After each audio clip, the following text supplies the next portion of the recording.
Le thème qui nous a été donné de pression ce soir, c'est rempli de joie, car ivre de l'esprit, il est mon assurance à tous égards. Rempli de joie, car ivre de l'esprit, il est mon assurance à tous égards. Les textes sur lesquels nous allons nous baser sont ceux de Éphésiens chapitre 5, verset 18. Si on peut afficher rapidement, bon, c'est pas grave. Éphésiens chapitre 5, verset 18.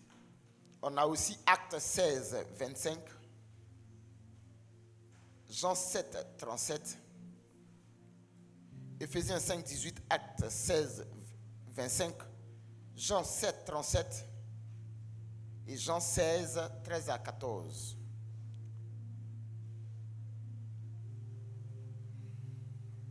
Je vais d'abord expliquer le contexte des versets.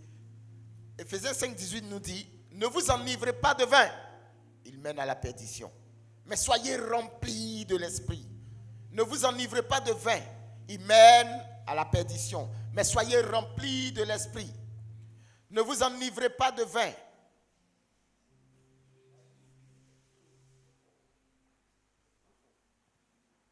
Ne vous enivrez pas de vin, il mène à la perdition. Mais soyez remplis de l'esprit.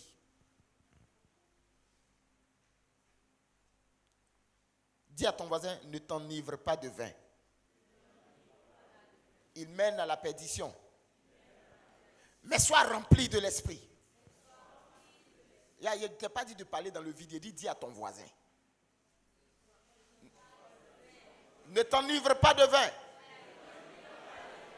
Il mène à la perdition. Mais sois rempli de l'esprit. Aïe. Il y a des gens qui se parlent à eux seuls. Eux-mêmes, ils sont leurs propres voisins. Alléluia. Acte 16, verset 18. Acte 16, pardon, 25. Acte 16, 25. Je vais expliquer et puis on va commencer notre enseignement. Aux environs de minuit, Paul et Silas en prière chantaient les louanges de Dieu. Et les autres prisonniers les écoutaient. On continue. Ils étaient en prison et ils chantaient les louanges de Dieu et les autres prisonniers les écoutaient. Le verset suivant. Tout d'un coup, il y eut un tremblement de terre si violent que les fondations du bâtiment en furent ébranlées. Un tremblement de terre si violent que les fondations du bâtiment en furent ébranlées. Toutes les portes s'ouvrirent et à l'instant même, ça c'est le mot fétiche de Berger Anselme, à l'instant même, s'ouvrit à l'instant même. Et les entraves de tous les prisonniers sautèrent.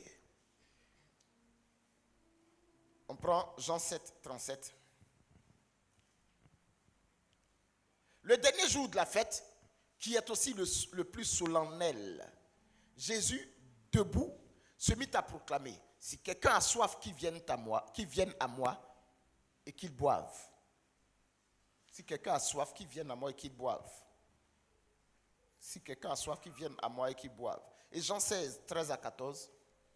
Jean 16, 13 à 14. Lorsque viendra l'Esprit de vérité, il vous fera accéder à la vérité tout entière. Car il ne parlera pas de son propre chef, mais il dira ce qu'il entendra et il vous communiquera tout ce qui doit venir. Le verset 14. Il me glorifiera car il recevra de ce qui est à moi et il vous le communiquera. Alléluia. Rempli de joie car ivre de l'esprit. Dis à ton voisin, je suis rempli de joie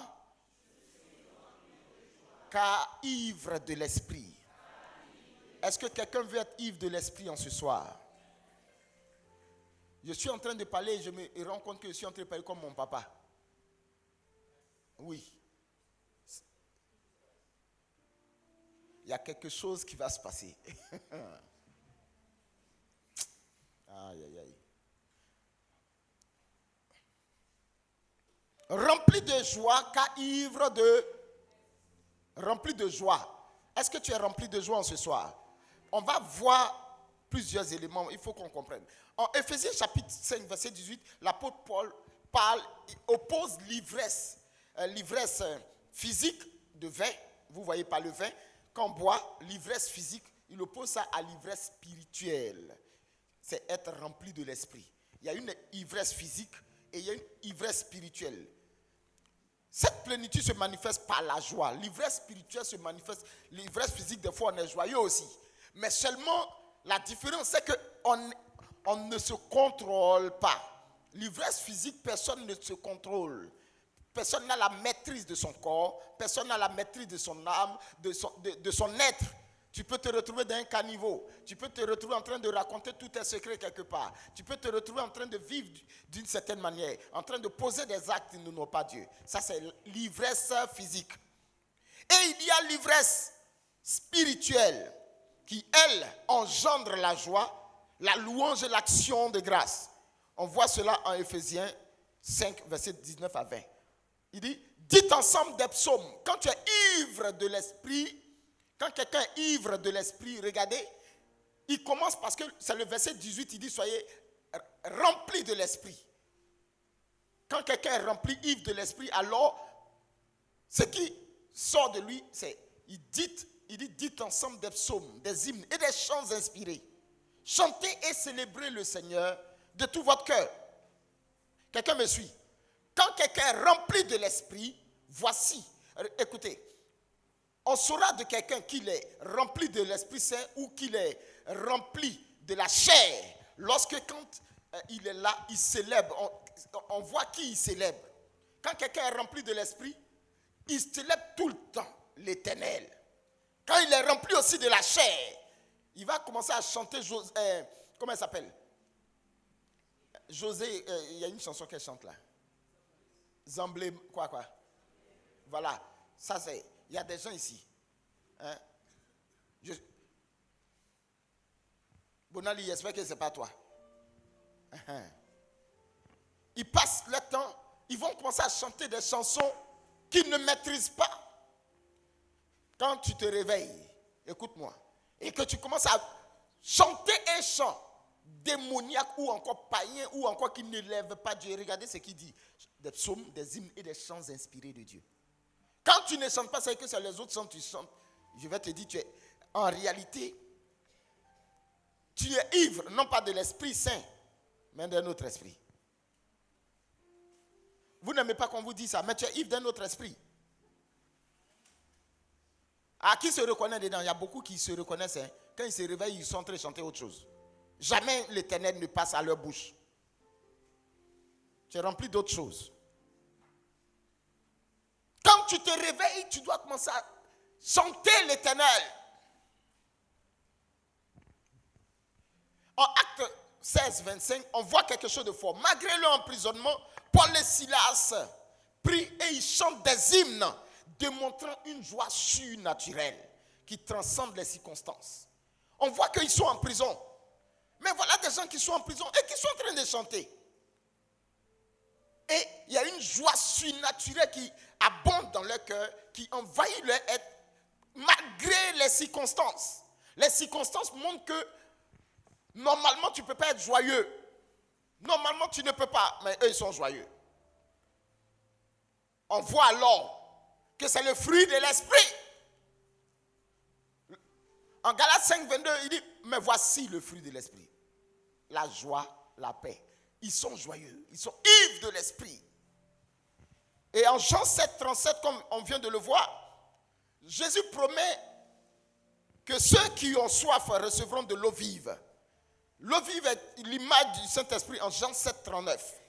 Regardez Jean 7, 39, si tu peux arriver là-dessus. Cette eau vive étanche la soif spirituelle et produit alors une joie durable. Il désignait ainsi l'esprit que devaient recevoir ceux qui croiraient en lui. En Jean 7, 37, il a parlé. Il dit, si tu as soif, viens, je vais te désaltérer. Et au verset 39, on dit, Jésus désignait, cette eau-là, c'est l'esprit. Il désignait ainsi l'esprit que devaient recevoir ceux qui croiraient en lui. En effet, il n'y avait pas encore d'esprit, parce que Jésus n'avait pas encore été glorifié. Alléluia. Quelle leçon il faut tirer? La joie chrétienne ne dépend pas des situations, mais de la présence de l'Esprit Saint qui nous remplit et nous transforme intérieurement. Mais que comprendre alors il est mon assurance à tous égards. En Jean 16, 13 à 14, Jésus décrit l'Esprit Saint comme le défenseur, comme le consolateur. Il est mon assurance à tous égards. C'est-à-dire mon défenseur, mon consolateur, qui guide les croyants dans toute la vérité. Il révèle la gloire de Christ et affine le discernement.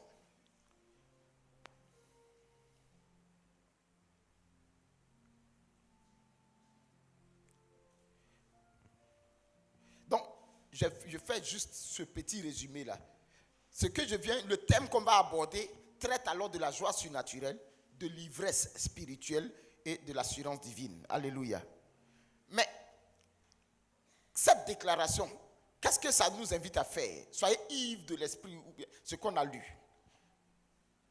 Ça nous demande de chercher la plénitude de l'esprit quotidiennement par la prière, par la lecture de la parole, par l'adoration.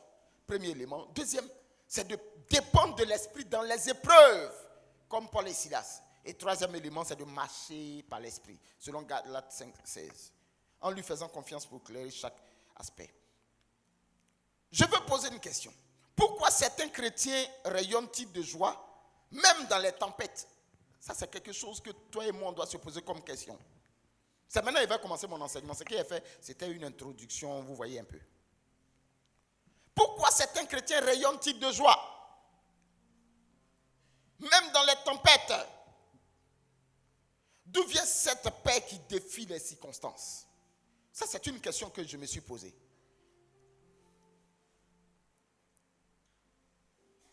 La problématique, donc, qui est soulevée, c'est que dans un monde marqué par l'incertitude, il y a écrit beaucoup, et la souffrance, comment vivre une joie durable et une assurance totale? Dans notre monde, regardez tout ce qu'on traverse. Comment vivre une joie durable? Comment vivre ça? Donc, notre travail va s'axer autour de 3 grands points. Le premier grand point, c'est la joie qui vient de la plénitude de l'esprit. La joie qui vient de la plénitude de l'esprit. La joie vient de la plénitude de l'esprit. En Ephésiens 5, 18, on voit ça, et en Jean 7, 37. Le deuxième grand point, c'est la joie survit à l'épreuve. La joie donnée par l'Esprit Saint survit à l'épreuve. En Actes 16, 25, on l'a vu. Et le troisième grand point, c'est l'assurance vient de la guidance de l'Esprit Saint. Notre assurance vient du fait que l'Esprit Saint nous guide. Amen. Donc, grand 1, la joie vient de la plénitude de l'Esprit. Ne vous enivrez pas de vin. Ephésiens 5, 18. Mais soyez remplis de l'Esprit.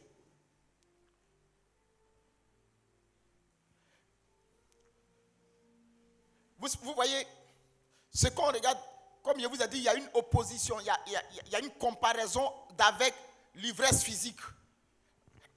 Dans l'ivresse physique, tout échappe à notre contrôle. C'est ce que je vous ai dit, n'est-ce pas? Mais dans l'ivresse spirituelle, tout est soumis totalement à l'Esprit Saint. Dans l'ivresse spirituelle, il y a une soumission totale à l'Esprit Saint. C'est lui qui commande, c'est lui qui dirige.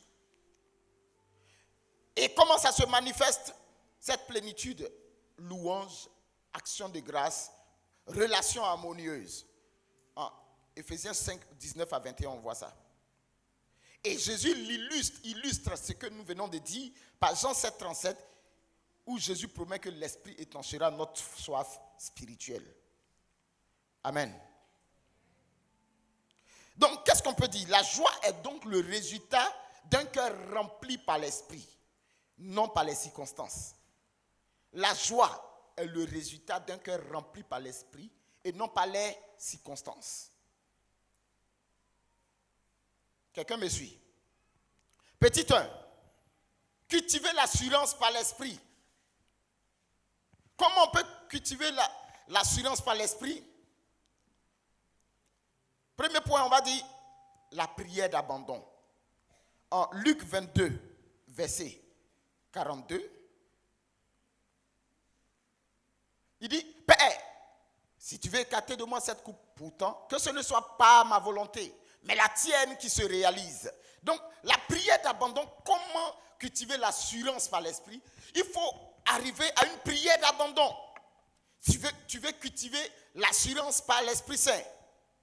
Si tu veux cultiver l'assurance par l'Esprit Saint, commence par une prière d'abandon. Alléluia. Deuxième élément, je vais citer juste 3 éléments. Il y a beaucoup d'autres choses, mais bon. Deuxième élément, dans comment cultiver l'assurance par l'Esprit, c'est la méditation des Écritures. En Romains 12, 2, il dit, ne vous conformez pas au monde présent, mais soyez transformés par le renouvellement de votre intelligence, pour discerner quelle est la volonté de Dieu, ce qui est bien, ce qui lui est agréable, ce qui est parfait. Quelqu'un me suit?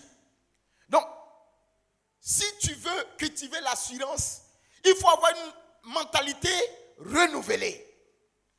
Premièrement, tu t'abandonnes entre les mains de Dieu, mais tu peux t'abandonner puis ta mentalité est encore bornée, n'est pas encore renouvelée. Quelqu'un me suit? Quel que soit ce qu'on dit, ça ne t'intéresse pas. Donc, il faut avoir une mentalité renouvelée. Et troisièmement, il faut avoir une vie communautaire. En Hébreux 12, verset 14, Dieu en parle. Même en Acte 15, 28. Acte 15, 28 aussi. Hébreux 12, 14. Recherchez la paix avec tous et la sanctification sans laquelle personne ne verra le Seigneur. Donc, vous voyez, ici, on recherche la paix avec tous. Donc, il y a la vie communautaire. Tu ne vis pas pour toi seul. Tu vis avec tout le monde. Alléluia. Mais aussi, il y a Acte 15, 28. L'Église valide et corrige alors notre guidance. Il dit, l'Esprit Saint et nous-mêmes, nous avons en effet décidé de ne vous imposer aucune charge que les exigences inévitables. Vous voyez, l'Église alors peut nous conduire également dans comment cultiver l'assurance. Alléluia.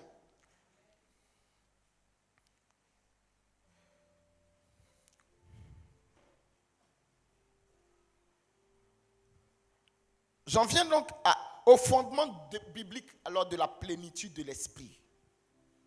La plénitude de l'esprit, selon Ephésiens 5, 18, soyez remplis de l'esprit. Ça, c'est le petit 2. Fondement biblique de la plénitude de l'esprit. Ephésiens 5, 18. Soyez remplis de l'esprit. Soyez remplis de l'esprit. Le verbe grec, quand on dit pleroutse, soyez là, c'est soyez continuellement remplis. Pleroutse, c'est soyez continuellement remplis. En grec, c'est un impératif présent passif.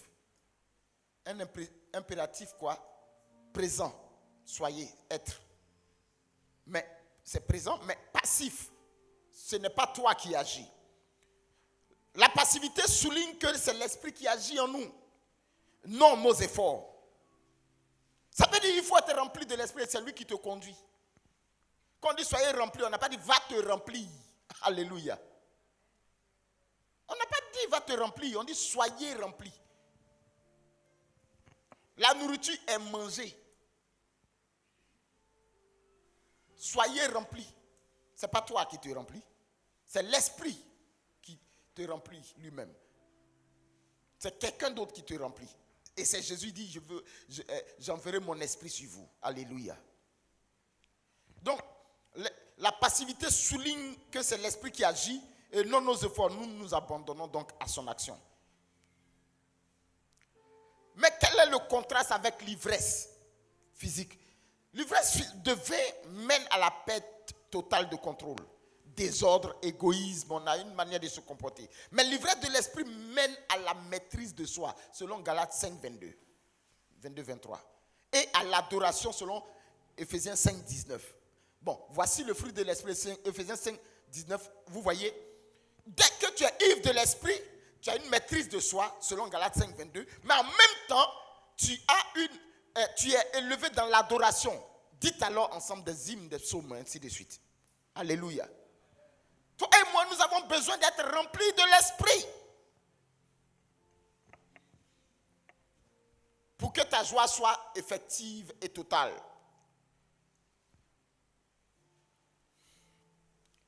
L'eau vive de l'esprit, de quoi s'agit-il? premier petit point. Deuxième petit point. L'eau vive de l'esprit. Le premier petit point, c'était soyez remplis de l'esprit. Deuxième petit point, c'est Jean 7, 37 à 39 qu'on a vu. L'eau vive de l'esprit. Ici, Jésus parle lors de la fête des tabernacles. Mais les gens ne savent pas.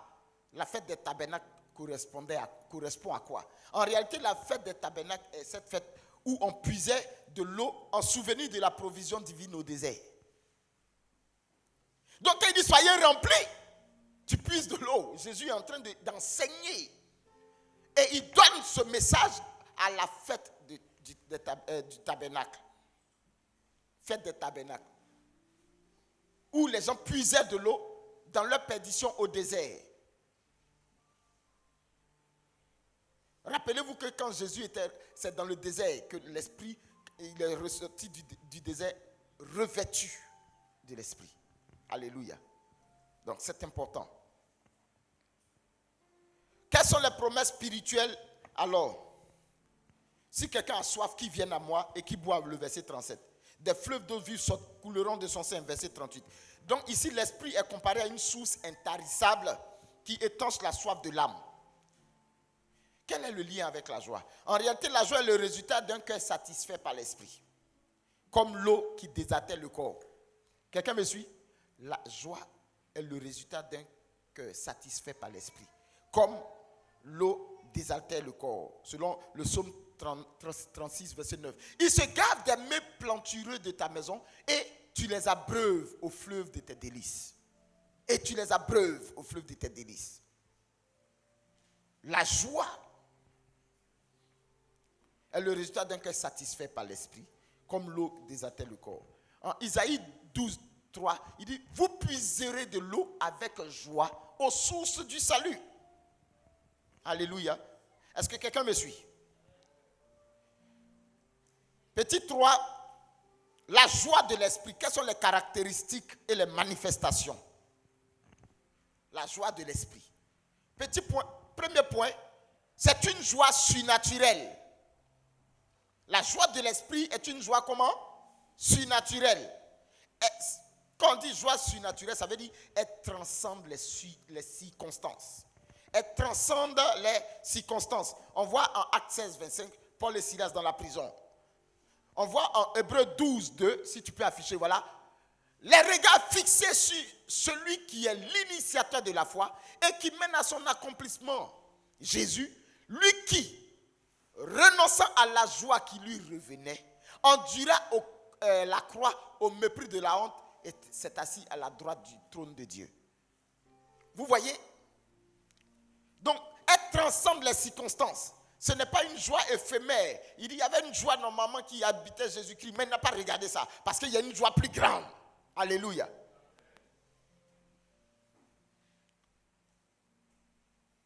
On voit aussi en Philippiens 4.4 qui dit quoi? Réjouissez-vous dans le Seigneur en tout temps. Je le répète, réjouissez-vous.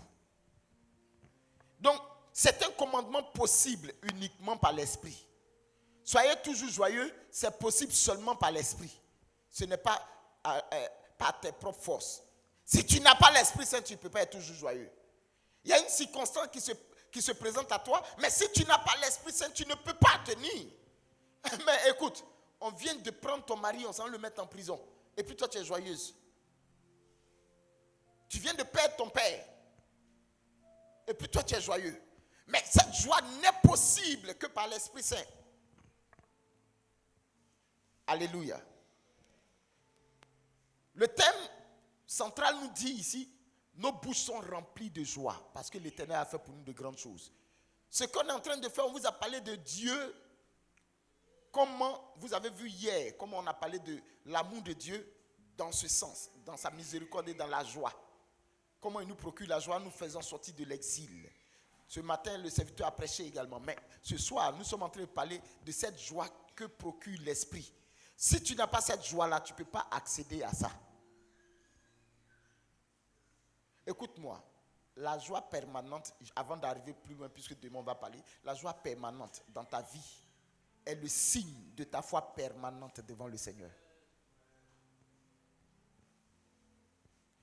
Quand tu es toujours joyeux, Christiane, Satan ne peut pas flécher ton esprit par quoi que ce soit. Parce que tu es bloqué là-dessus, tu sais que Dieu a déjà fait.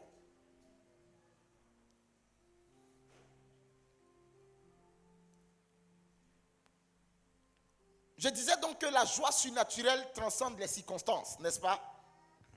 Elle est le fruit de l'esprit, comme je vous l'ai dit, en Galates 5, 22. Donc, elle n'est pas produite par l'émotion humaine, mais par la présence divine. Si tu veux avoir cette joie, il faut avoir la présence de Dieu en toi. Deuxième petit point, c'est une joie contagieuse. Elle est surnaturelle, mais elle est aussi contagieuse. Contagieuse, comment manifester dans la louange.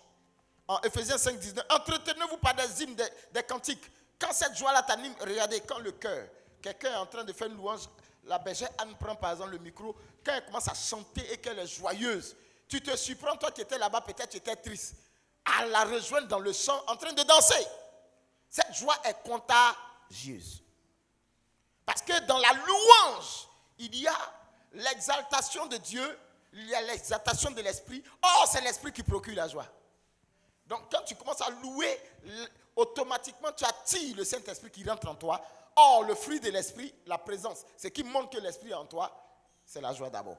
Alléluia.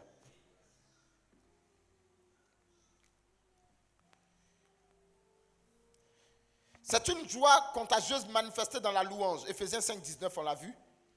Cette joie-là, c'est une louange qui libère la joie et brise les chaînes. On a vu en Actes 16, 26. Une fois que tu es dans cette louange-là, ça produit une joie qui brise les chaînes de ta vie. Quelqu'un me suit? Et elle est une joie partagée dans la communauté. Puisque Romains 12, 15 va nous dire, Romains 12, 15, il dit, réjouissez-vous avec ceux qui sont dans la joie, pleurez avec ceux qui pleurent. Donc c'est une joie communautaire, elle se partage. Alléluia.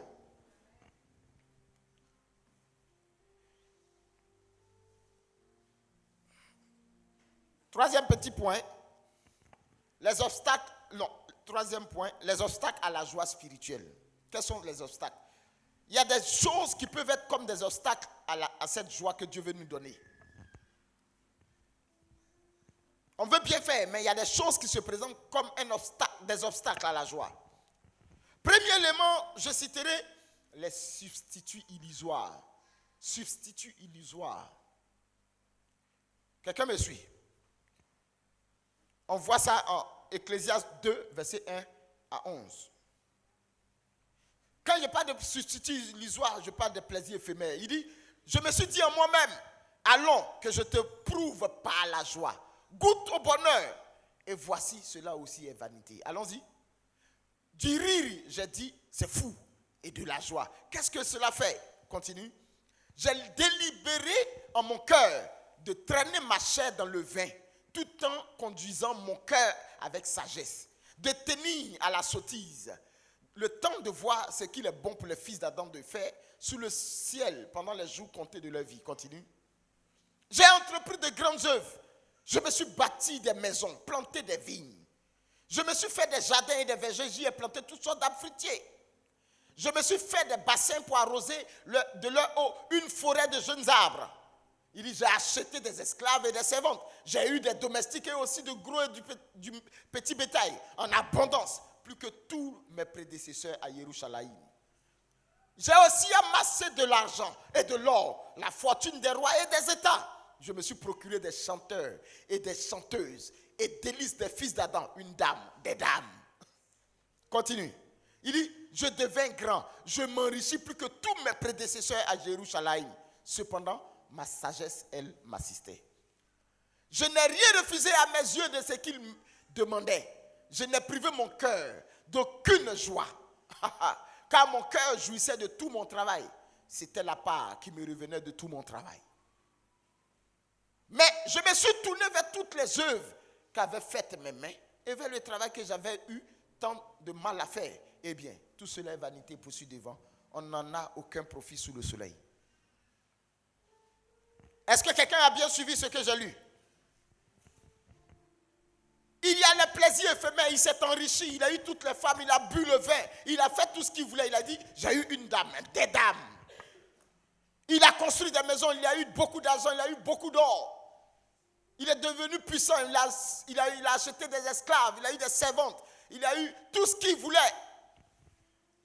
Écoute-moi, il y a des gens qui se procurent des substituts de joie. Quand ils sont tristes en eux, tu vas les voir, ils sont occupés au travail.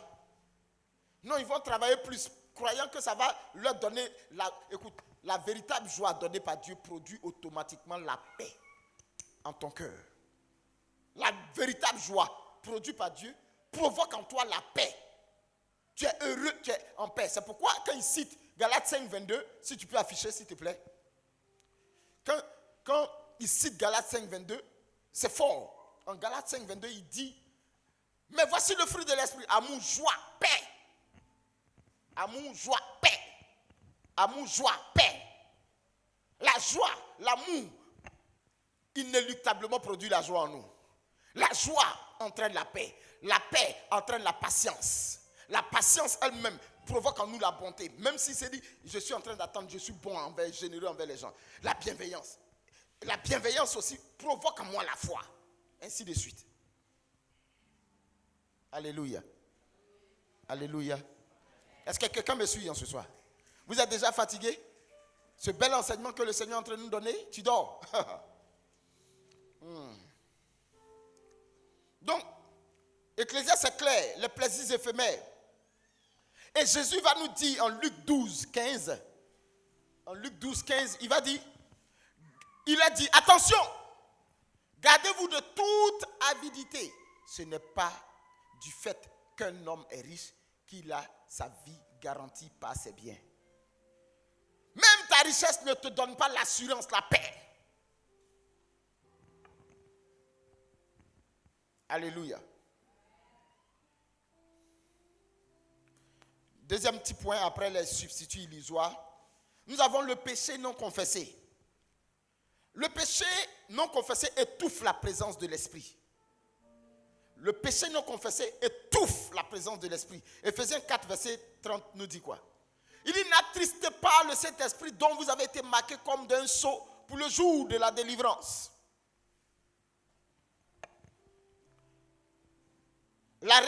Mais si le péché étouffe la présence de l'esprit, la repentance produit la communion et la joie. Selon le psaume 51, verset 12. Psaume 51, verset 12. Regardez ce qu'il dit. Crée pour moi un cœur pur. Non, va devant. Verset 13.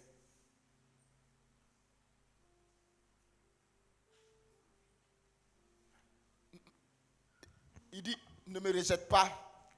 Psaume 51, verset 13. Reviens même au verset 11 d'abord. Et puis on va aller. Rapidement. Fais que j'entende l'allégresse et la joie et qui disent et qui dansent les eaux que tu as broyées. Devant mes péchés, donne toi toutes mes fautes, efface-les. Crée pour moi un cœur pur, Dieu. Enracine en moi un esprit tout neuf. Je veux que tu arrives où il dit, rends-moi la joie d'être sauvé. Rends-moi, verset 14, rends-moi la joie d'être sauvé. Et que l'esprit généreux me soutienne. Vous voyez, la repentance produit la joie. Quelqu'un me suit? La repentance rétablit la communion et la joie. Quand tu te répands, quand tu te confesses, il y a une joie qui t'anime. Vrai ou faux? Voilà ça.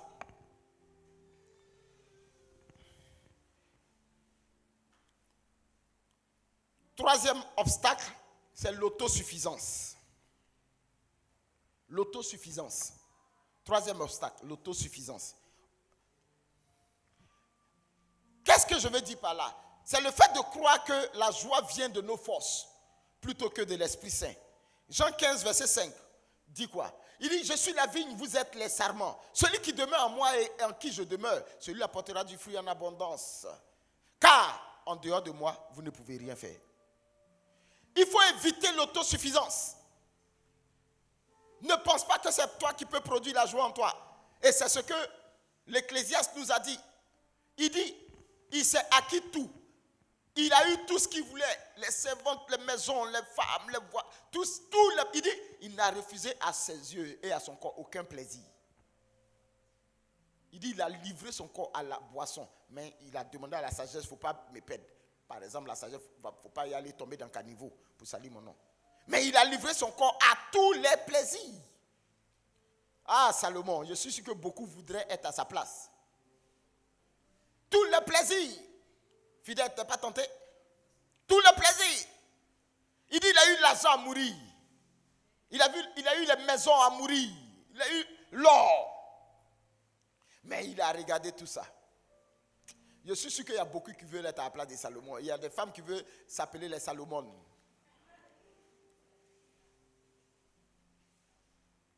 Mais tout ça ne lui donnait pas la joie. C'est pourquoi il a dit, j'ai regardé vanité de vanité.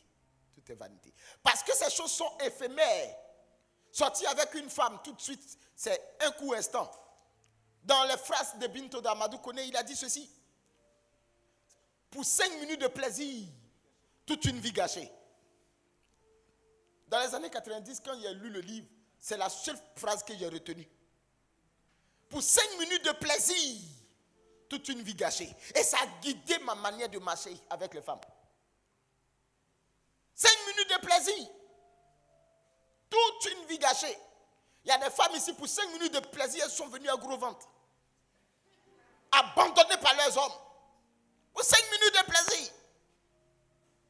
Croyant que ce moment qu'on allait passer allait procurer la joie. Mais ça détruit ta joie. Cela a installé la tristesse. Dis à ton voisin, je ne serai pas Ebinto. Je ne serai pas Monique.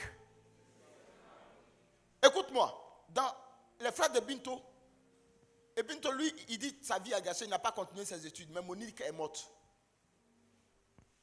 Monique est morte. Il a enceinté. Et il avait tellement blessé qu'elle ne pouvait pas supporter de vivre. Elle s'est tuée. Il faut réfléchir. Ce n'est pas tout ce que tu fais qui va te donner la joie véritable. Amasser tout l'argent ne te donnera pas la joie véritable. La source de la joie, c'est l'Esprit Saint. C'est la communion avec Dieu. Écoute-moi, tu vas boire toutes les boissons. Ton visage sera grisé. Mais après ça, tous les problèmes vont ressurgir. Il faut laper les meilleurs vins. Fais tout ce que tu veux. Console-toi pour quelques minutes. Dis à ton voisin pour quelques minutes. Mais permanemment, ton problème c'est là. On n'a jamais dit que l'alcool a noyé ton problème. Ou du moins, quand il le noie, tout de suite, vous savez c'est quoi? C'est comme une digue qu'on a ouverte. L'eau là disparaît puis le problème ressurgit. Quelqu'un me suit?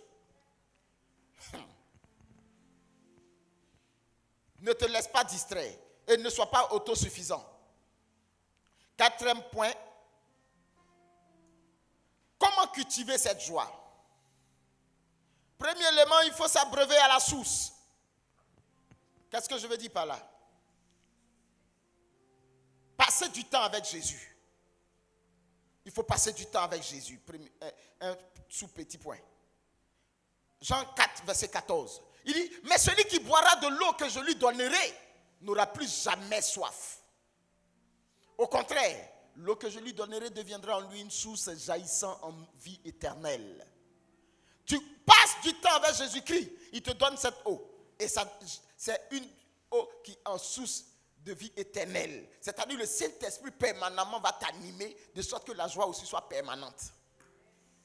Quelqu'un me suit?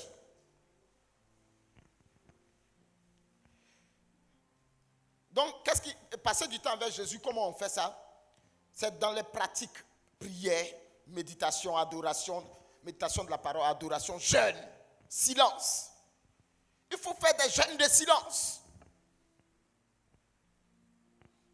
Alléluia.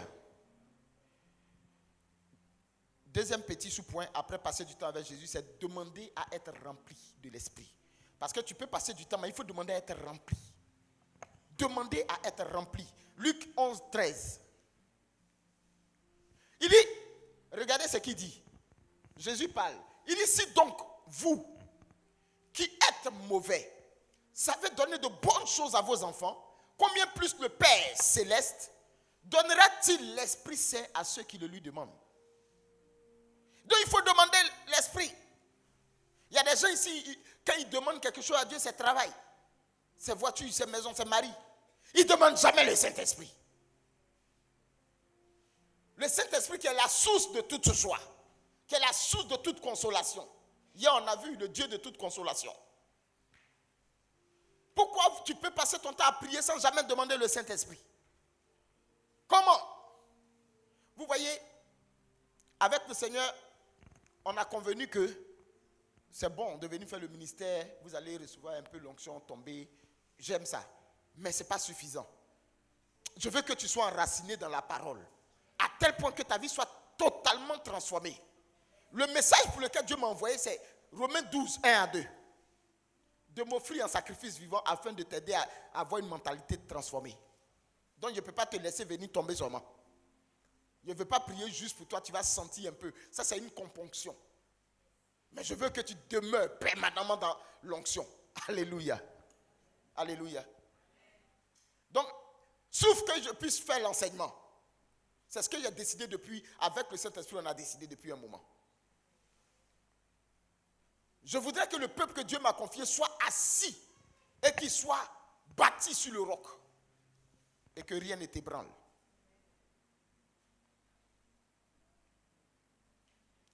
Demandons le Saint-Esprit. Deuxième petit point, après s'abreuver à la source, c'est marcher dans l'obéissance.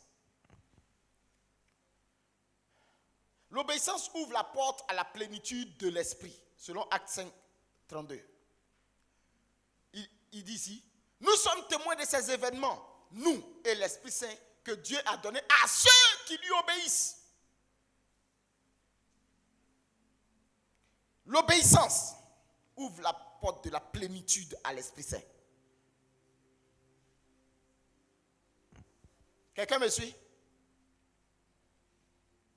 Béni sois-tu, Seigneur. L'obéissance ouvre la porte à la plénitude de l'Esprit Saint. Si tu n'obéis pas, tu ne vas pas avoir la plénitude de l'Esprit. En Actes 2, 1 à 4, on voit aussi les disciples, ils étaient tous ensemble dans un même lieu, en attente, puisqu'il dit, mais attendez ici, ils mangeaient, en attente et en unité. Quand le jour de la Pentecôte arriva, ils se trouvaient réunis tous ensemble. Tout à coup, il y eut un bruit qui venait du ciel, comme ainsi de suite. Alléluia. Troisième point ici, après marcher dans l'obéissance, c'est vivre dans l'adoration. Vivre dans l'adoration.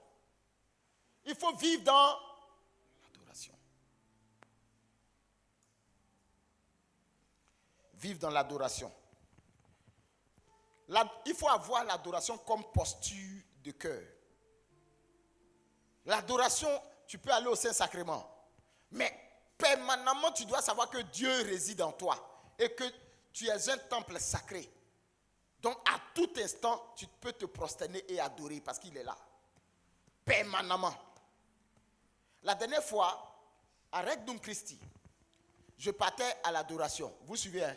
Je partageais au serviteur Pacom et Anselme.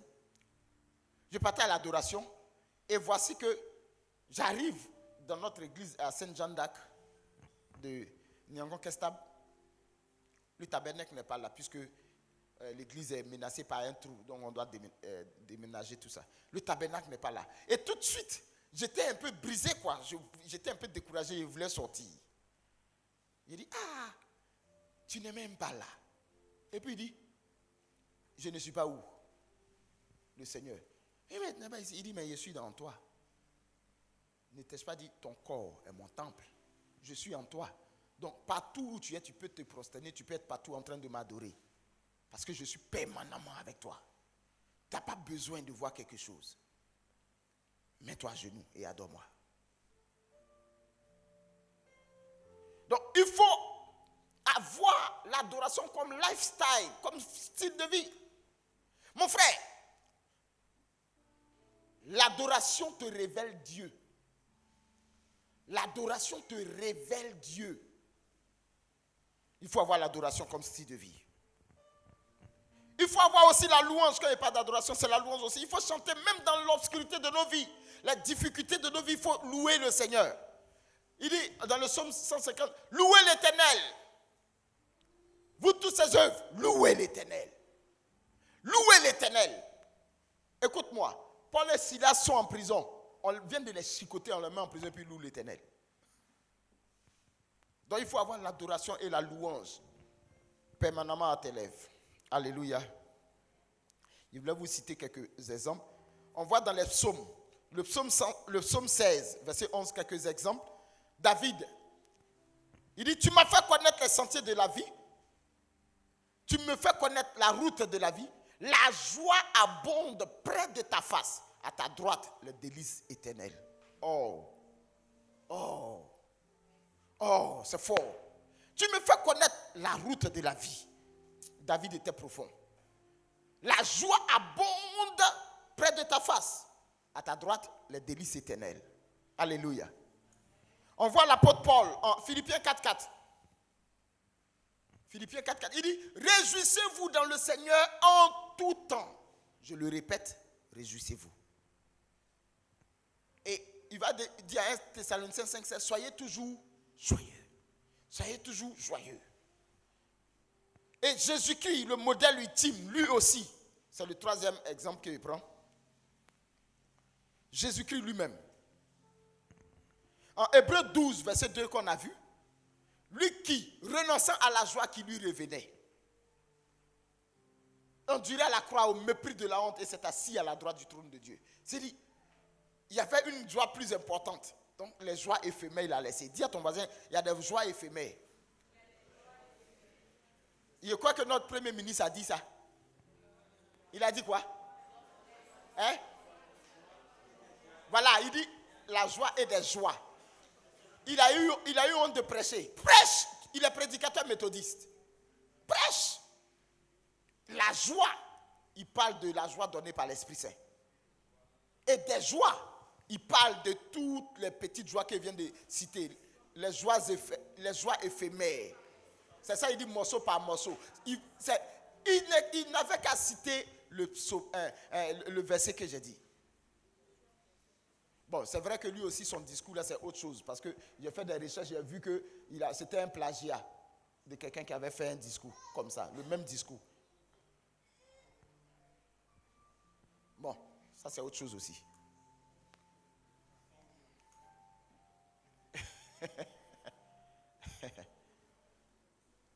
Alléluia.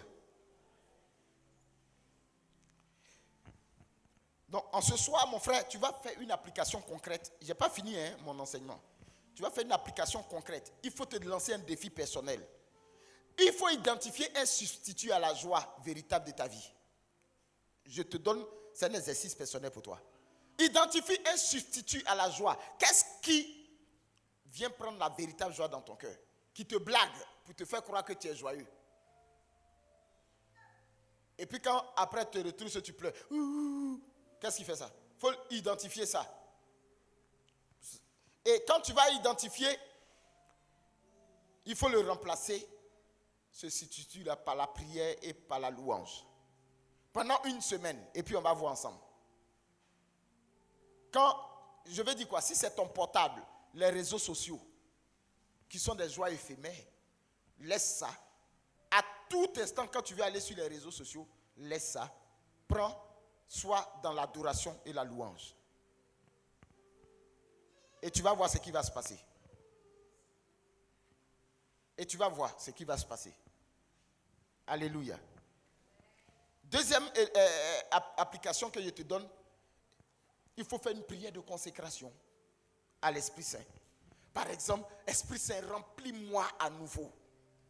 Désaltère ma soif par ta présence. Apprends-moi à puiser ma joie en toi, par exemple. Apprends-moi à puiser ma joie en toi seul.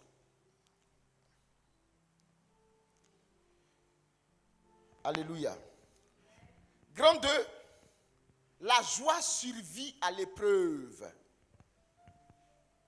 La joie survit à l'épreuve.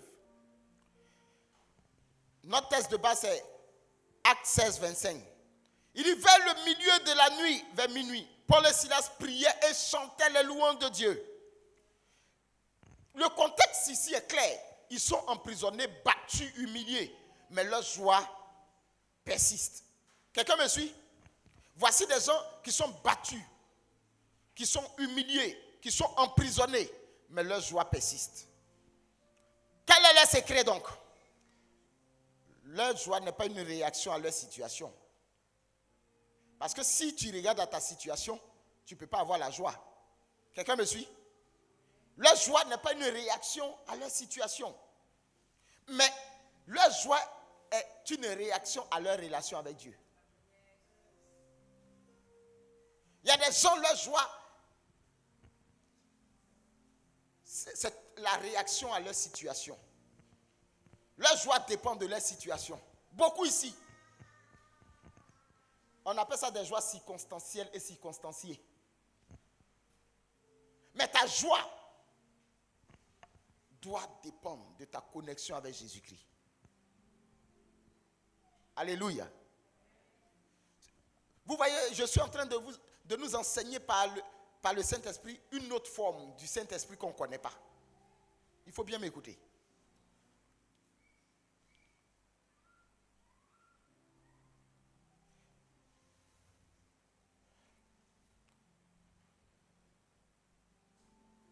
Est-ce que vous savez le contexte de l'épreuve même? Parce que chacun va regarder au contexte de son épreuve. Qu'est-ce qui s'est passé? Paul et Silas, en fait, ils sont emprisonnés après avoir délivré une esclave possédée, privant ses maîtres de profit. Vous vous souvenez de ça? C'est à cause qu'on les a mis en prison. Leur épreuve découle directement de leur engagement pour l'évangile. Ton épreuve découle de quoi? Est-ce que c'est de ton engagement pour l'évangile? C'est pourquoi ils sont heureux. Ils se sont rendus compte que leur épreuve découle de leur engagement pour l'évangile. Mais toi, ton épreuve par laquelle tu passes là, ça découle de quoi? Du fait que tu as fait des choix délibérés qui te plongent dans la tristesse. Et donc tu es en exil. Et c'est pourquoi la miséricorde de Dieu hier est venue te parler. Quelqu'un me suit? Quelqu'un me suit? Si tu me suis, dis Amen fort. Amen. Il a dit si quelqu'un me suit, dis Amen très fort. Amen.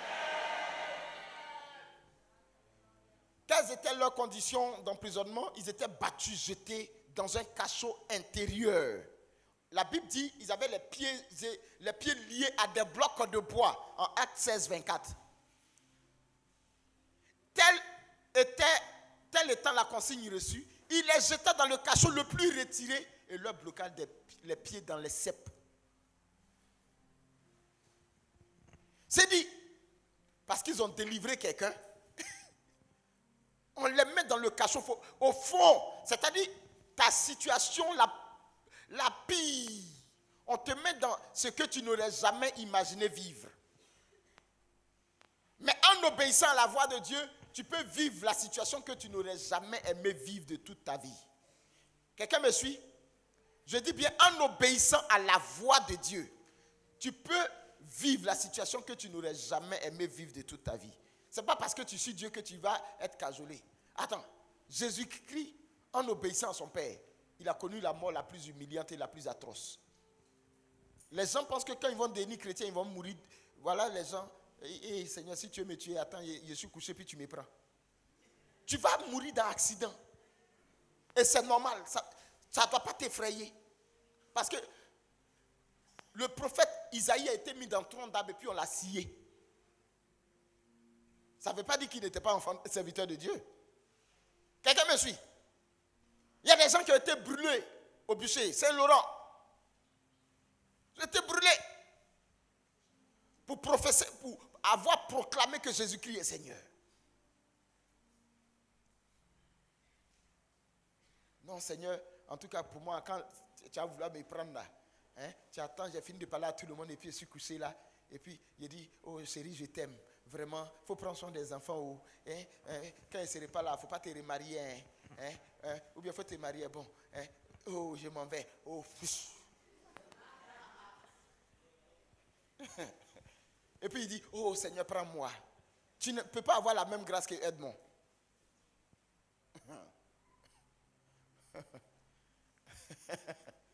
Oh. Dieu même peut permettre qu'un sorcier te tue. Ah oui? Ah oui? Attends, Jésus-Christ, là, il a permis que ce soit des voyous qui le tuent? Où est le problème? Qu'est-ce qui est étonnant? Il a dit à Satan, oui, va tenter Job, mais ne touche pas à sa vie. Satan peut te tuer. Est-ce que Satan n'a pas tué Jésus? Qu'est-ce qui est étonnant? Le sorcier, là, ce n'est pas Satan qui l'anime. Mais pourquoi il dit ça, vous êtes étonné? Il y a des gens sorciers, va sucer, ça.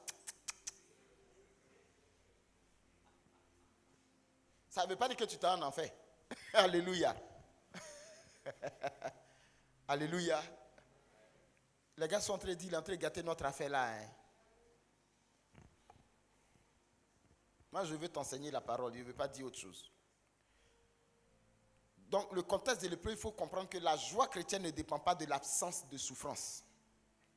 Mais ça dépend de la présence de Dieu au cœur de la tempête. La joie chrétienne ne veut pas dire absence de souffrance. Quelqu'un m'entend?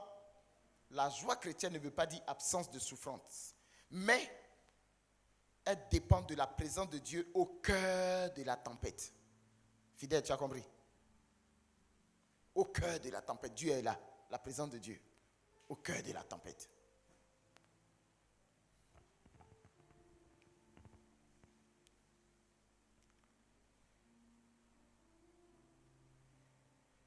Si je voulais faire un peu de théologie pour parler des fondements théologiques de la joie dans l'épreuve, je dirais, ça c'est le petit 2.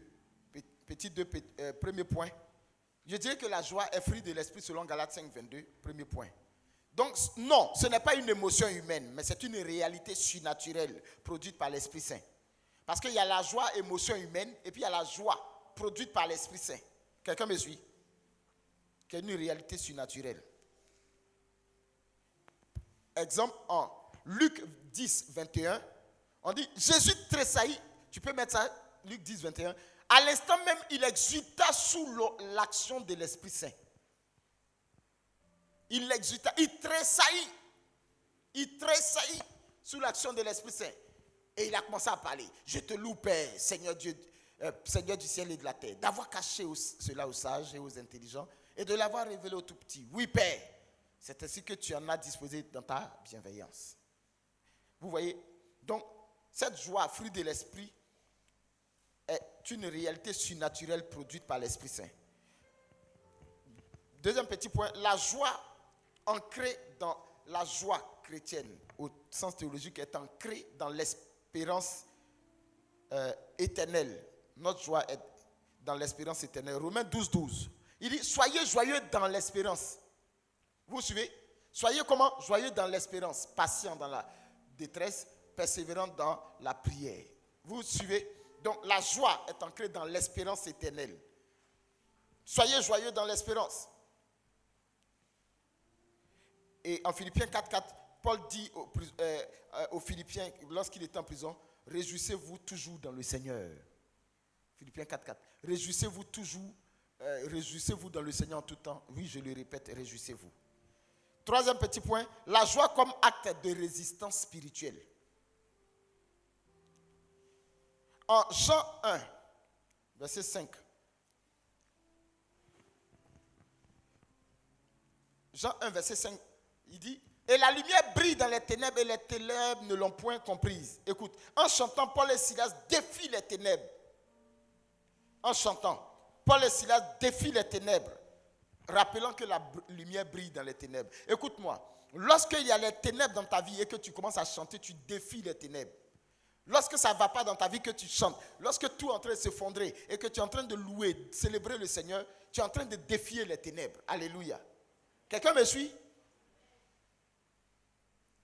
J'aime quand Dieu nous amène à l'enseignement, à l'enracinement. Troisième point, dynamique de la joie en action.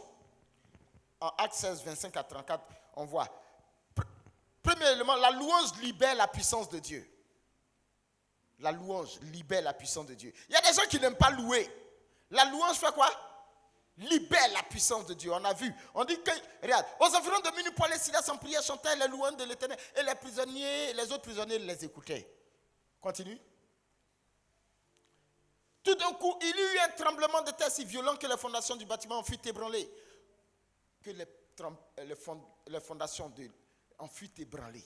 Les fondations de la prison. C'est-à-dire ce qui te maintenait captif.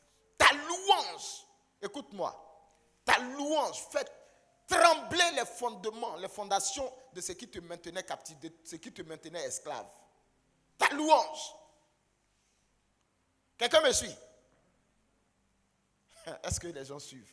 Ils sont en train de dormir, ronfler. Oh là. La louange libère la puissance de Dieu. Le chant provoque un tremblement de terre, ouvrant les portes de la prison. Je me suis posé la question quand je lisais ce texte à la préparation de ce message. Pourquoi les chaînes des autres prisonniers ont été aussi brisées? Et puis je me suis rendu compte qu'on dit et les autres prisonniers les écoutaient. Ça veut dire que dans leur âme, eux-mêmes, ils étaient en train d'adorer aussi, de louer. Donc leur adoration, tu es en train de faire ta louange ou en train de prier quelque part. Quelqu'un qui est en train de te suivre à cause de ta louange, ça provoque une action en chaîne. C'est-à-dire ton action en train de produire d'autres actions dans la vie des gens, comme avalanche.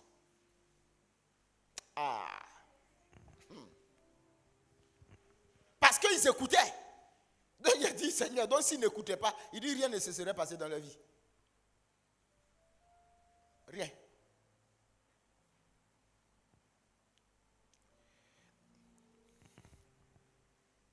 Donc la joie en Christ brise les chaînes spirituelles et physiques. Ce n'est pas seulement spirituel, mais physique aussi.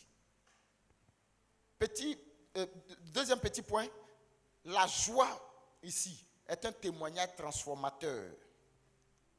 Pourquoi?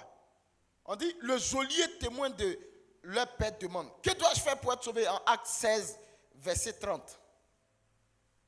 Il dit, puis les ayant fait sortir, il leur dit, messieurs, que dois-je faire pour être sauvé? Vous voyez, le geôlier ici, l'impact, la joie dans l'épreuve attire les autres à Christ. Les gens ne peuvent pas comprendre que tu sois chrétien et que tu sois dans le problème et tu ris. Et tu dis, rendons grâce à Dieu. On a vu ça à Job. L'Éternel a donné, l'Éternel a repris. Que le nom de l'Éternel soit béni. Tu es dans le problème, hein? Et puis tu souris, alléluia. On dit, c'est pas rien. Mais pourquoi il n'est pas triste? Parce que la joie du Seigneur est ma force. Parce que la joie du Seigneur est ma force. L'homme de Dieu, Marcel Bungu, aime bien ça. La joie du Seigneur est ma force.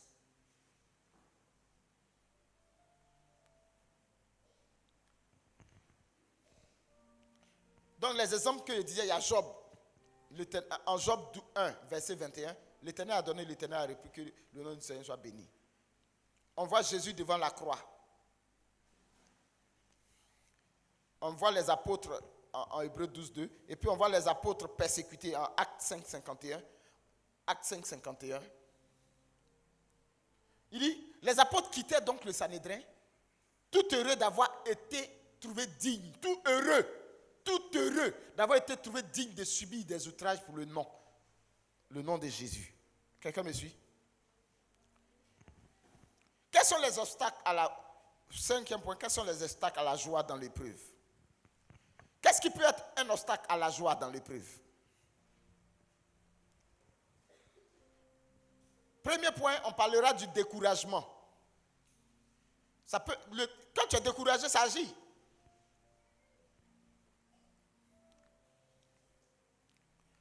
Le découragement, pour moi, c'est lorsque on est focus sur la situation ou les circonstances au lieu d'être focus sur Dieu. Quelqu'un me suit? Quelqu'un est focus sur les circonstances et non sur Dieu. Donc il est découragé.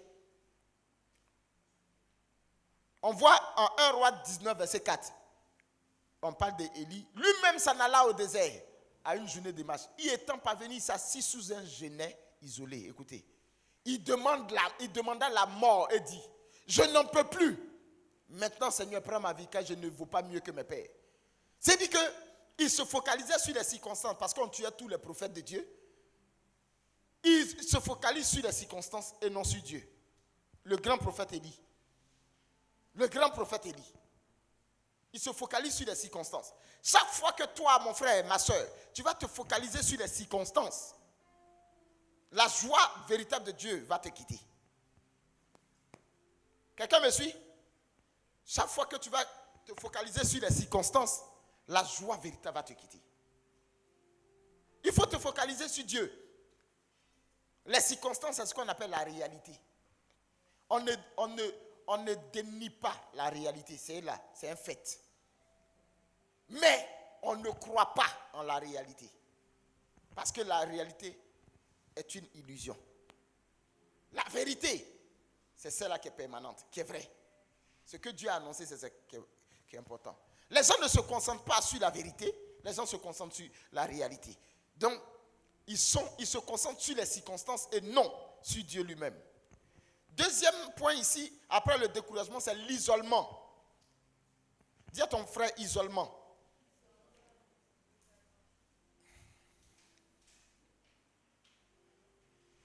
En Ecclésiaste 4, versets 9 à 12, c'est dit, si tu es seul, tu vas avoir des problèmes. Deux hommes valent mieux qu'un seul, car ils ont un bon salaire pour leur travail. Donc, il dit, mais celui qui est seul. En effet, s'il tombe, l'un relève l'autre. Mais malheur à celui qui est seul. S'il tombe, il n'a pas de second pour le relever. L'isolement, ce qui peut faire que tu vas perdre ta joie, qui peut être un obstacle à ta joie, c'est le fait que tu vives toi sur ton problème. Il y a des gens, ils vivent eux seuls, reclus dans leur coin, leurs problèmes. Il y a l'un de mes fils qui est décédé. Quand je me suis renseigné, mais chaque fois que je le voyais, il dit, mais est-ce que ça va? Il dit oui. J'ai dit, tu es sûr? Parce que c'est pas ce qu'il ressent en moi. Il nous a dit, ça va, tu nous as appris à être courageux. Est-ce que ça va? Oui. Il est reclus sur lui-même. Il est décédé. On pouvait bien le sauver, c'est ton cousin. On pouvait bien le sauver. Mais il n'a pas parlé à quelqu'un. Il est resté dans son coin avec sa femme. Ta femme n'est pas homme de Dieu. Je suis peut-être pécheur, mais peut-être, comme il m'a appelé par son onction, une parole pourrait faire quelque chose.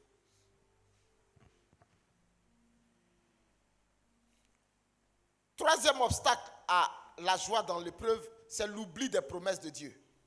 Dieu t'a fait des promesses et tu as oublié.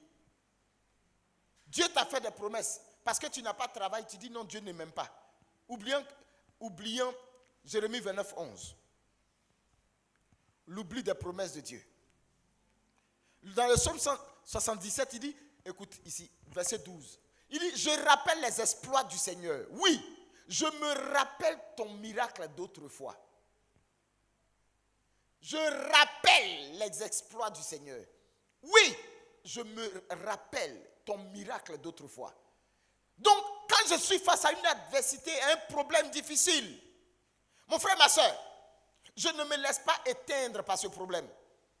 Parce que quand je me souviens des exploits du Seigneur dans ma vie, j'ai de l'espérance. La joie m'anime. Je dis, oh, Dieu va faire quelque chose. Parce que je me souviens que j'étais dans une telle situation, il a opéré le miracle. Mais on oublie, on s'accroche aux circonstances. Comment cultiver la joie malgré l'épreuve? Premier élément, il faut choisir la louange. Il faut toujours choisir la louange. Il faut être dans la louange. Dans le psaume 42, verset 9, il dit, le jour, le Seigneur exerçait sa fidélité. La nuit, je le sentais. Et je priais Dieu qui est ma vie. Ah! Regardez ce verset. Il est dans la louange. Il dit le jour, le Seigneur exerçait sa fidélité. C'est-à-dire, tout au long de la journée, Dieu m'a conduit. Mais quand le soir arrive, je ne m'étais pas. Il dit, la nuit, je le sentais pour tout ce qu'il a fait, pour sa fidélité. Et je priais Dieu qui est ma vie. Dieu qui est ma vie. Dieu qui est ma vie. Dieu est ma vie, oui.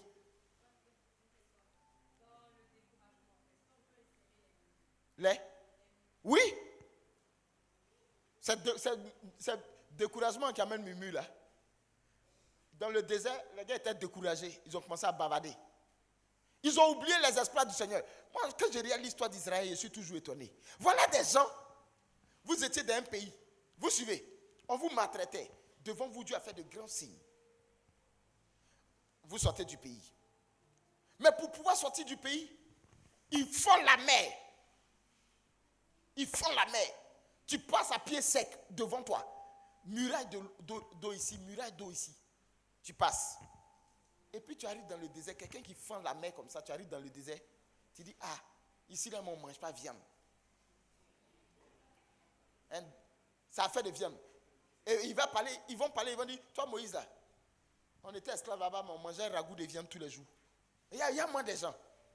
Le grand exploit que Dieu a fait avec les signes, où il a englouti l'armée de Pharaon dans la mer, où tu es passé à pied sec. Tu ne vois pas ça. La nuit, tu es perdu dans le désert, tu ne sais pas comment faire. Lui-même, il envoie son ange qui se déplace en feu. Il le torche. Lumière pour vous. Frère, nous oublions bien souvent ce que Dieu fait pour nous. Donc, l'oubli des promesses de Dieu, ce n'est pas bien. Donc, comment cultiver la louange malgré l'épreuve? Il faut choisir la louange. Comment cultiver la joie malgré l'épreuve? Il faut cultiver la louange. Choisir la louange tous les jours. 2. S'appuyer sur la parole de Dieu. S'appuyer sur la parole de Dieu. En Isaïe 26, verset 3, il dit, d'une manière ferme, tu assures la paix, parce qu'en toi, elle se confie. S'appuyer sur la parole de Dieu. En toi, nous, on se confie, on s'appuie sur ta parole. 3e petit point, il faut vivre en communauté. Vous voyez que je reviens sur le fait de vivre en communauté. Dans la Bible, on ne vit pas seul sa voie chrétienne. Il y a des gens qui disent on n'a pas besoin d'aller quelque part. Je suis chrétien, il me lève, il va aller à l'église. C'est n'importe quoi, ça ne veut rien dire. Un autre petit point, il faut garder une perspective éternelle. En 2 Corinthiens 4, 17. Il faut garder une perspective éternelle. 2 Corinthiens 4, 17. Il dit, car nos détresses d'un moment, écoutez, car nos détresses d'un moment sont légères par rapport au poids extraordinaire de gloire éternelle qu'elle nous prépare. Ah, nos détresses d'un moment. Car nos détresses d'un moment, c'est un coup instant, sont légères. Les détresses que tu traverses, que nous traversons, sont bien peu de choses. Par rapport au poids extraordinaire de gloire. Au poids extraordinaire de gloire éternelle qu'elle nous prépare. Amen. Et notre 3e grand point, notre assurance vient de la guidance de l'Esprit Saint. On l'a vu en Jean 16, 13. Il dit, quand viendra le défenseur, il vous conduira dans toute sa vérité, dans toute la vérité. Donc ici, l'explication, c'est que le Saint-Esprit est notre garantie. Il est notre garantie et notre guide. Il est notre garantie selon Éphésiens 1, 13 à 14. Il dit, gage de notre...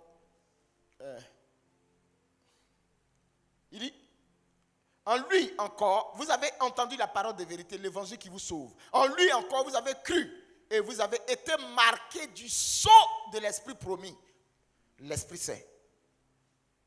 Vous voyez? Donc, le Saint-Esprit, ici, il est d'abord notre garantie et notre guide. En Jean 16, 14, le Saint-Esprit nous révèle Christ. Il nous révèle Christ. Jean 16, 14. Voilà, il dit, il me glorifiera car il recevra de ce qui est à moi et il vous le communiquera. Il nous révèle Christ. Il éclaire nos décisions. Proverbe 3, 5 à 6. Le Saint-Esprit éclaire nos décisions. Proverbe 3, 5 à 6, il dit, fie-toi au Seigneur de tout ton cœur et ne t'appuie pas sur ton intelligence. Dans toute ta conduite, sache le reconnaître et lui dirigera tes démarches, tes pas.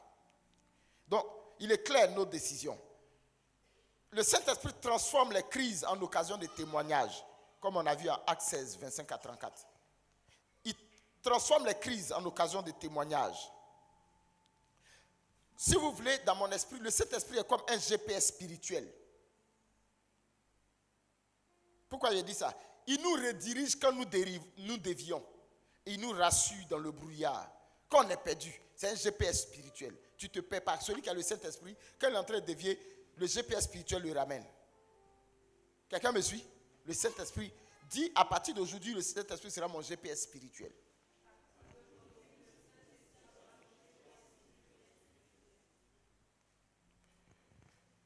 mission du Saint-Esprit, selon Jean 16, 13 à 15, est de guider les disciples dans toute la vérité. Premier élément. 2, de glorifier Christ en révélant sa personne et son œuvre. 3, d'annoncer l'avenir.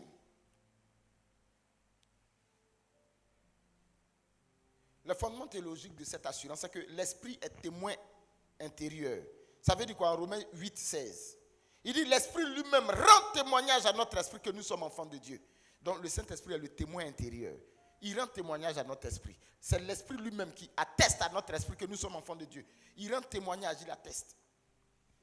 Il rend témoignage à notre esprit que nous sommes enfants de Dieu en Romains 8, 16. Donc cette certitude surnaturelle transcende les doutes et les émotions, mon frère, ma soeur. L'Esprit est révélateur de la vérité. Comment? Il éclaire les Écritures selon 1 Corinthiens 2, 10 à 12. 1 Corinthiens 2, 10 à 12. Il dit, l'Esprit éclaire les Écritures pour nous. Je peux avoir 1 Corinthiens 2, 10 à 12?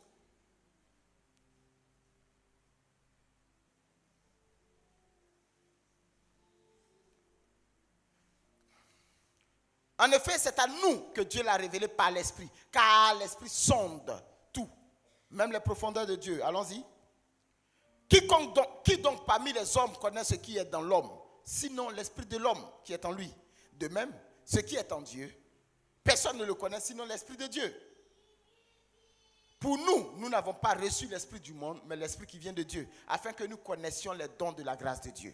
Donc, l'Esprit ici éclaire les Écritures. Et il nous convainc de péché, de justice et de jugement, selon Jean 16, 8. L'Esprit Saint est garant de l'héritage éternel, selon Éphésiens 1, 13 à 14. Il dit, vous avez été marqués d'une empreinte, le sceau de l'Esprit Saint.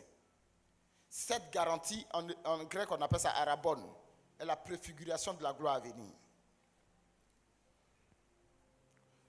Quelles sont les dynamiques de la guidance de l'Esprit? Le Saint-Esprit a une direction pratique. Il empêche Paul, par exemple, de prêcher en Asie, selon Actes 16, 6 à 7. Le Saint-Esprit empêche Paul d'aller prêcher en Asie. En Actes 16, 6 à 7. Le Saint-Esprit conduit Philippe vers l'eunuque éthiopien, en Actes 8, 29. Donc c'est une direction pratique. Qu'est-ce que je veux dire par là? L'Esprit Saint guide alors le chrétien dans ses choix quotidiens. Proverbe 3, 5 à 6 qu'on a vu tout à l'heure. Donc la dynamique de la guidance de l'Esprit, on voit encore autre chose. Dans cette dynamique, on a la révélation progressive. L'Esprit Saint illumine la parole selon le psaume 119, verset 105. Et il adapte son message aux besoins du croyant. Il dit, ta parole est une lampe pour mes pas, une lumière pour mon sentier. Psaume 119, verset 105. Ta parole est une lampe à mes pieds, une lumière sur mon sentier. Il dit, l'Esprit Saint illumine la parole et adapte son message aux besoins du croyant. En Jean 14, verset 26, il dit, l'Esprit vous rappellera tout ce que je vous ai dit.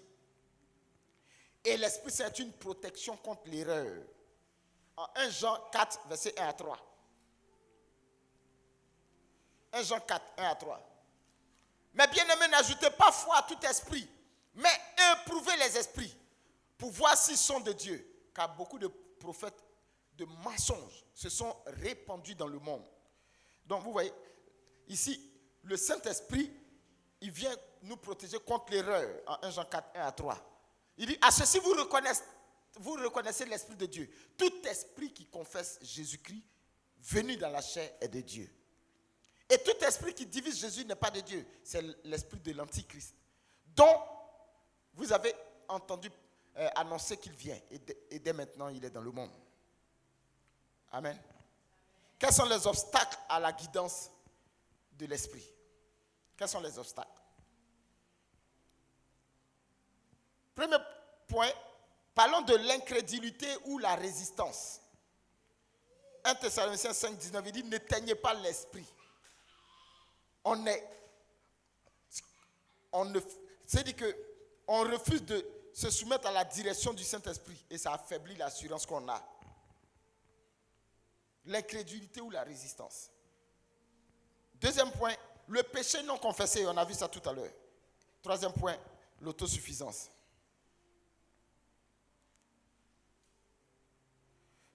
Mon frère, ma soeur, la joie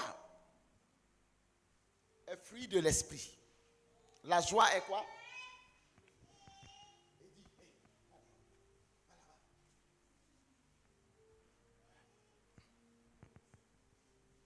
La joie est fruit de l'esprit. Vous me suivez? Celui qui n'a pas le Saint-Esprit ne peut pas avoir cette vraie joie. Vous et moi, on a eu des demi-joies. On a eu quoi? Des joies morceau par morceau. On s'est plongé dans des joies éphémères.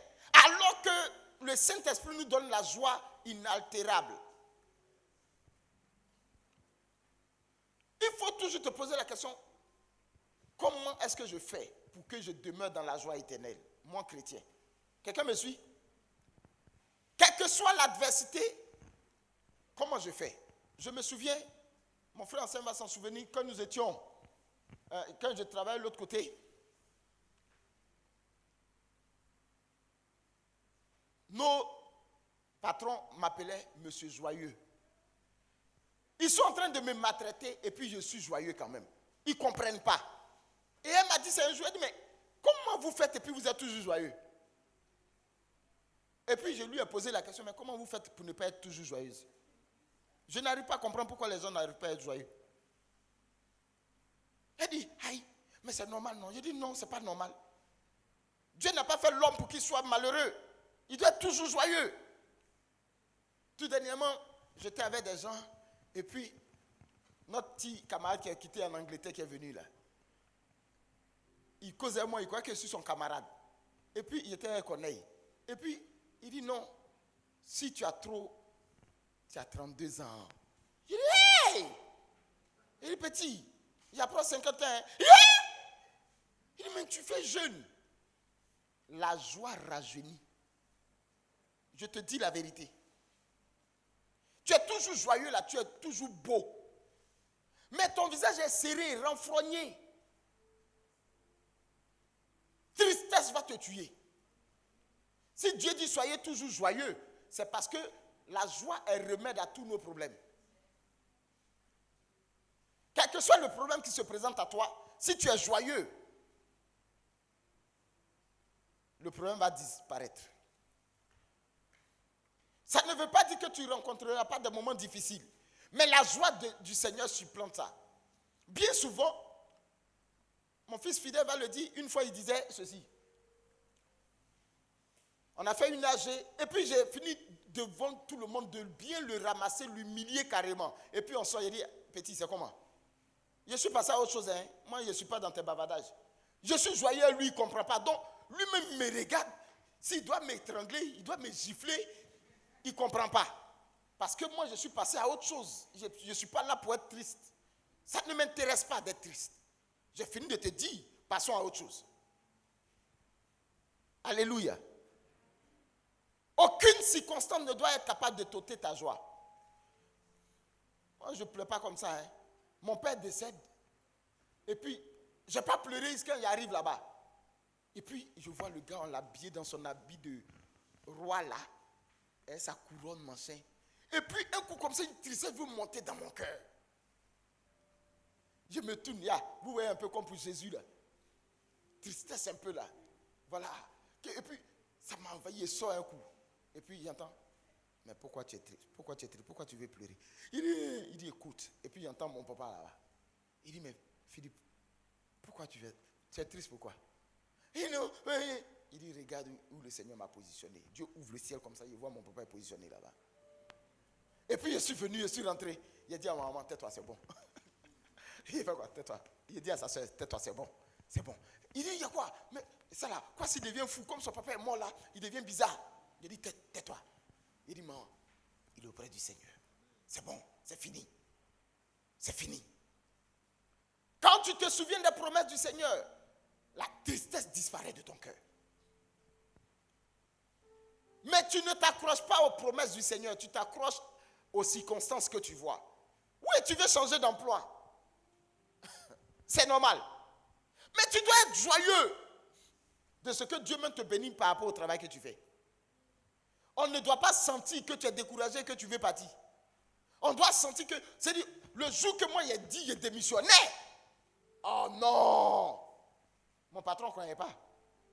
Parce que tout le monde disait, on disait non, tout le monde va partir, mais monsieur, à quoi seulement, lui il est trop loyal, il ne va pas partir. Non, ça c'est... Et puis je suis venu un matin. Je suis venu. Ma meilleure amie me dit, il faut déposer au Dieu, puis tu t'en vas en même temps. Hein.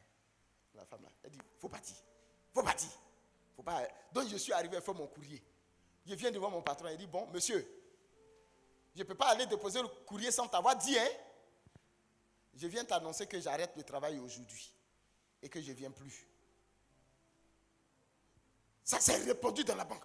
Ah, monsieur, à quoi ça va? Monsieur, à quoi ça va? Ah, mais comment?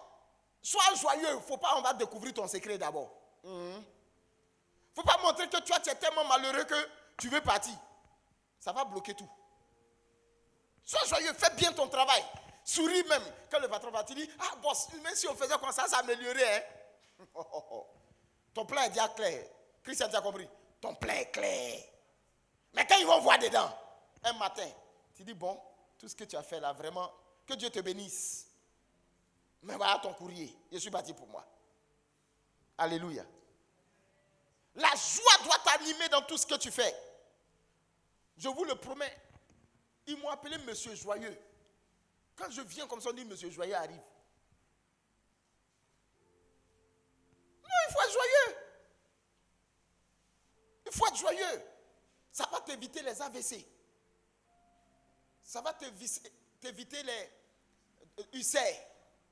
Ça va t'éviter les constipations. Ah! Ça va t'éviter les palpitations cardiaques. Les tachycardies. C'est ça, non? Tachycardie, on a vu ça à l'école, hein, quand on était en terminale. Tachycardie. Tu t'en souviens? Ah oui, les tachycardies. Moi-même, je vois qu'on a étudié un peu quand même. Hein. Il faut être joyeux, mon frère. Mais pour que tu sois joyeux, que le Saint-Esprit t'habite. Tu es venu en ce soir-là, écoute-moi. Tu vas demander le Saint-Esprit. Vous êtes fatigué, vous voulez aller dormir. Moi, mais vous regardez, mais je suis étonné même. Afin de Dieu qui est doux comme ça là, vous avez sommeil. Il y a des gens actuellement, Pélagie, même elle voit son lit dressé quelque part là-bas. Ah! D'autres même, ils se sont levés tout doucement, ils disent, ils sont pissés, ils sont partis.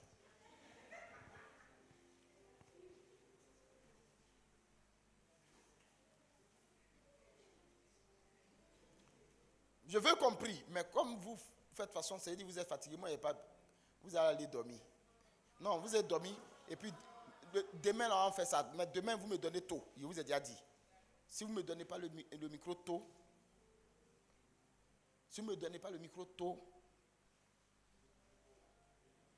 au lieu d'intervenir à 21h, ce n'est pas 21h vous m'aimez. Hein? 22h30. Et vous êtes étonné. Je dois intervenir à 21h, vous me mettez à 22h30. 1h30 de retard. Je dois finir 22h30, c'est minuit. Ça fait, c'est-à-dire que 21h, il doit finir à minuit. 23h30, minuit. Ça fait 2h30. Moi, 22h30, il est pris. Il est maintenant minuit. Moins. Donc, il me reste normalement 1h encore. Regardez-moi ça. Ils sont là, ils disent, hey! Et puis, il a bu 2 heures encore. Bon, mais tu es venu ici, là. Tu es venu pour un problème. Tu es venu pour une situation. Tu n'es pas venu pour dormir. On est allé dans des endroits où, je vous promets, quand on arrive comme ça, la nuit, on a prié jusqu'à il est 22h, on est rentré.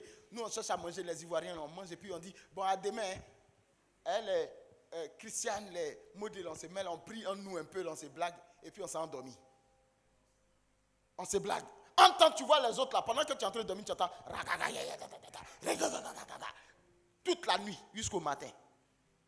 Pendant une semaine. Mon ami, Si ton problème te tient à cœur, tu ne dors pas. Moi, je prends toujours l'exemple des gourmets. Quand une femme est blessée dans son âme, toutes les nuits, son lit là, elle presse drap là comme ça. L'eau verse. Tellement elle pleure. Tellement elle pleure. Quand garçon à Gourmet là, il gifle tous ceux qui croient sur la route. Il voit tout le monde en diable.